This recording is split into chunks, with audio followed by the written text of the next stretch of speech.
People like to think there's a noble reason behind every journey, that I came to Italy chasing opportunity, chasing freedom, chasing some shiny promise called Europe. They want to believe I had a plan, that I was brave, that I was determined. But the truth is much simpler and much uglier. I didn't choose Italy. Italy chose me, and the story didn't begin in Sicily. Sicily only finished the joke. The joke started earlier, on a beach in Morocco. Essaidia Beach. They call it the Blue Pearl. A name that sounds poetic until you actually stand there. Because let me tell you, pearls come from pain, and Essaidia is no different. The brochures sell it as paradise. Families laying out colourful blankets. Kids running around with ice cream dripping down their arms. Tourists drinking cocktails at plastic tables. That's the postcard. The reality was something else. Vendors shouting at each other. Music blasting from cheap speakers. Oil in the water. Sand littered with cigarette butts. Paradise, they said. Maybe, if paradise smells like grilled sardines and sunburn.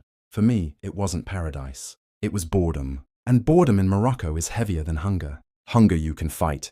Boredom just waits for you every day, smiling, until it rots you slowly. That's what we were doing on Essaidia. Killing time. I was there with my friends, the only kingdom I had. Hassan, who thought he was destined to be a singer, but couldn't carry a tune if you tied it to his back. Youssef, who promised he'd own a car by 20, though none of us knew if he meant driving it or stealing it. And Munir, who laughed at everything, especially things you weren't supposed to laugh at. Funerals, arguments, even his own bad luck. Together we were experts in wasting time, geniuses of nothing. We kicked a plastic ball around until our legs ached. We smoked cigarettes that left us coughing like old men. We made up stories about our futures. Futures we knew were fiction the moment they left our mouths. That was our rebellion. Not Europe, not glory, just boredom on repeat. And then someone saw it, a boat, sitting out past the foam line, rocking in the water as if it had been waiting for us. Not a yacht, not a fishing boat, a wooden skeleton painted once, maybe twice, back when honesty was still legal. Diesel stains down its side, boards swollen and cracked, groaning like they regretted ever being built. The kind of boat you don't look at too long if you want to stay alive. But we were boys. And boys are stupid. Boys mistake stupidity for bravery and jokes for destiny. Let's see Sicily, someone shouted. It was a joke. Always starts with a joke. In Morocco, jokes have legs. They run faster than common sense. We waded out, salt water up to our knees, sun in our eyes, sand slipping under our feet. I still remember thinking, the water's warm. How bad can this be? That's the problem with optimism. It's a disease you catch before tragedy. I climbed in. So did 39 other idiots. The wood sagged under us, like a drunk man carrying too many promises. We laughed.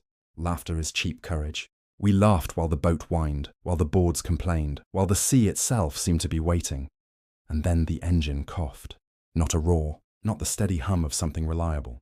Just a cough. The kind of sound a sick old man makes before collapsing. The moment that engine coughed, Essaidia disappeared. And the joke had already picked me as its victim. Postcards show the Mediterranean as blue, shimmering, calm. At night, it's nothing but black water swallowing black sky. No horizon, no direction. Just a stomach large enough to swallow entire countries. We weren't passengers. We were cargo. 40 men stuffed into a coffin built for 10. Dreams squeezed tighter than our lungs. Sweat dripping. Vomit pooling. Prayers whispered in languages the sea never bothered to learn. Every wave slapped us like a reminder. You don't belong here. One boy fell. Maybe he slipped. Maybe the sea wanted him. Nobody moved. Nobody shouted. Screaming wastes air. That was lesson number 1 in Europe. Compassion sinks faster than men. The smell. God. The smell. Diesel, piss, sweat, vomit, fear. A perfume brewed in hell's laboratory. You don't breathe it, you negotiate with it. Every inhale a contract with death. A man started praying loudly. Another told him to shut up. Said God already left and noise wasn't going to bring him back. We laughed. That broken laugh you make when crying would be too honest. That's the thing about fear. It puts on a clown mask and calls itself comedy.